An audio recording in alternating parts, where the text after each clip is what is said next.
Hello, pre-calculus students. We're here today to talk a little bit about logarithms and where we left off last time. So if you were with me last time, you were talking about how we solve equations by using inverses.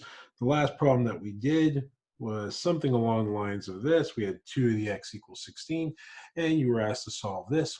The method that you used to solve this based on our previous lessons was the method of common bases. So you would say that, hey, 2 is our common base in this case. We can write 16 as a base 2. That would give us 2 to the fourth on that side. So if 2 to the x equals 2 to the fourth, if the exponent, I'm sorry, if the bases are equal, the exponents have to be equal, and we end up with x to the fourth. However, if we change this equation ever so slightly and we do 2 to the x equals 17, basically you're out of luck because the method of common bases do not work. You don't know how to make 17 into a base 2 number, and therefore you're kind of stumped on this one, which means we have to develop the idea of inverses. In last class, when we met live, we started talking about the inverse of exponential base 2. Now, we didn't give it a name. We didn't really give it much of anything other than how to use it and what we would do to both sides, and we would take the inverse of exponential base 2 to both sides.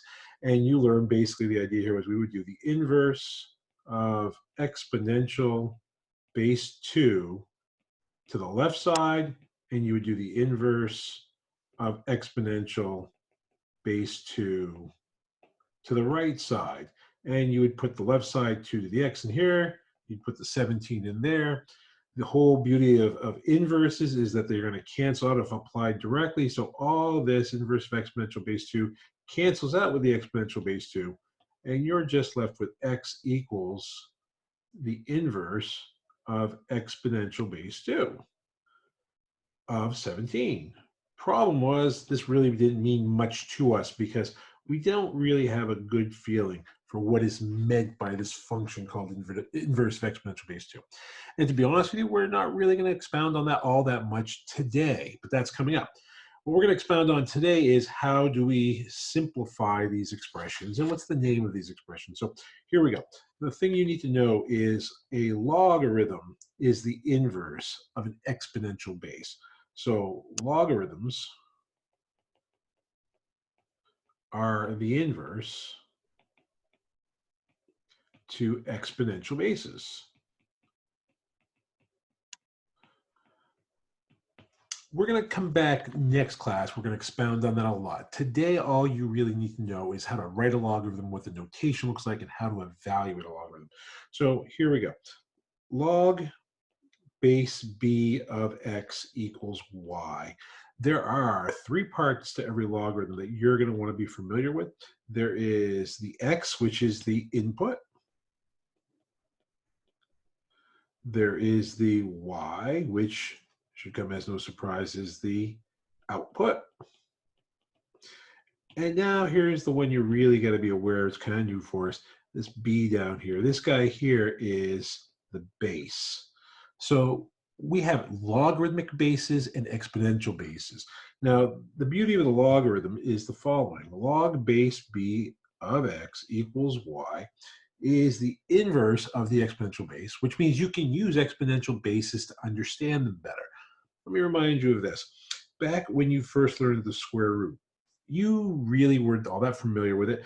I think we talked about this last class. The first time you were left with the answer of square root of 7, you were kind of like, wait a minute, can that actually be the correct answer? But you got more and more and more familiar with it, so you became more and more comfortable with it. But if you go back to the beginning of square roots, you didn't really think of them as square roots, and you probably don't even to this day. When I write the square root of 25, you all know it, but the way you think about it is you ask, what do I square to get 25? In other words, you think of it by using a square. You still don't process square roots maybe as directly as you should because you got to think of it in terms of a square. So you think of the square root by thinking of its inverse, the square, to understand it. You say, well, we square 5 to get 25, and that's how we know this answer. Well, the same is going to be said for logarithms. We're going to think about them as exponential bases. You have a lot more experience thinking about exponential bases than you do logs. So here is how they are related. Log base b of x equals y is the same as saying b raised to the y equals x. Okay, now this is the most important statement I'm going to show you guys today, and if you know this, you're going to be able to use this for pretty much all of your homework problems. So let's go down here and let's just see what we can ask and how it's going to come about. So again, log base b of x equals y is the same as, color code this, b raised to the y equals x. So that's how you're going to think about it. You're going to think of it as b raised to the y equals x.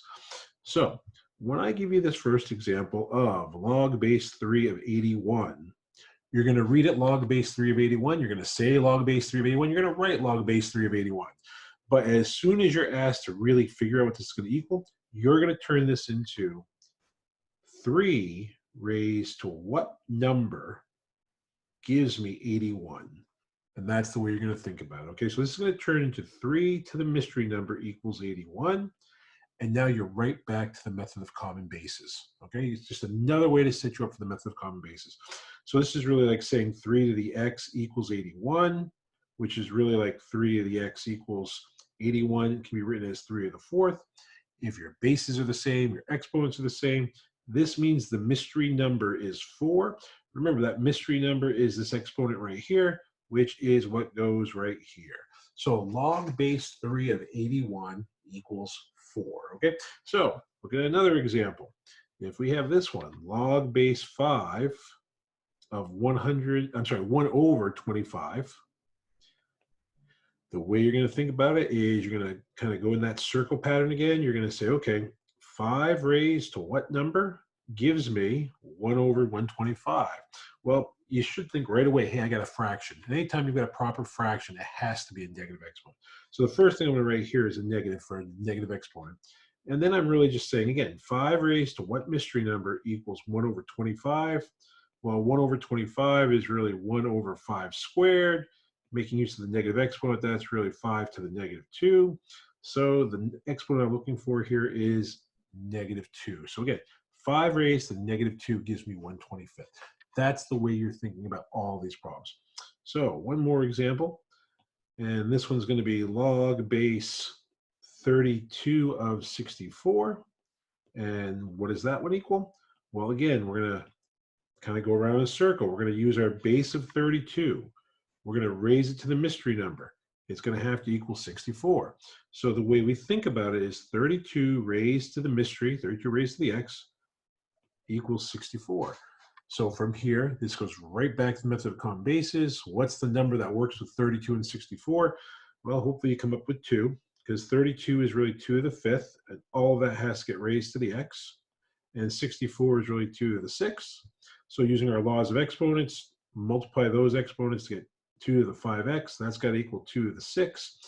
If the bases are equal, the exponents must be equal. So 5x equals 6, and that gets us x equals 6 over 5. So the answer we're looking for here is 6 over 5. So the homework examples I'm asking you to do tonight are fairly straightforward. They're all going to be in this format. The only thing I'm asking you to do is get familiar with the logarithm notation. Again, just to make sure you're clear on this, when you're talking about logs, every logarithm starts off with the word log. It has a base. It's always going to be a base here.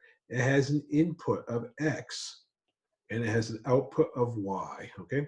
So there's the input, there's the output, and here's the base. Never say a logarithm without saying the base, okay? Never just say log. It's got to be log base, and then whatever the value is. Now, there is one exception to that, because our number system is base 10, the most common base we use is base 10. If you write log of 1,000, now that so far shouldn't mean anything to you, but here's what you have to understand. If you leave the base out, it is automatically base 10, okay? So this is equal to log of base 10 of 1,000. So anytime the base is left out, it's understood to be base 10. So when you're doing this one, you're saying, okay, 10 raised to what power gives me 1,000. And if you do that out, you're going to get 10 to the third. So 3 is your answer here. So again, when you write log with no base at all, this is referred to as the common logarithm, and it's automatically base 10. Any other logarithm we use, if it says log, you have to write the base, Okay, so I think this is enough to get you guys started. You're more than welcome to email me with any questions. I'm going to leave you a short assignment. Every problem I'm asking you to do tonight is just to evaluate these logarithms or simplify these logarithms. So if you can simplify them, give me the answer it's supposed to be. Again, remember, think about it by playing what I call this circle game. It is always going to be that log base b of x equals y can always be thought of as b to the y equals x. So by thinking of it this way, you're probably going to have a whole lot more success. So that's it for today. Hope you guys are doing well.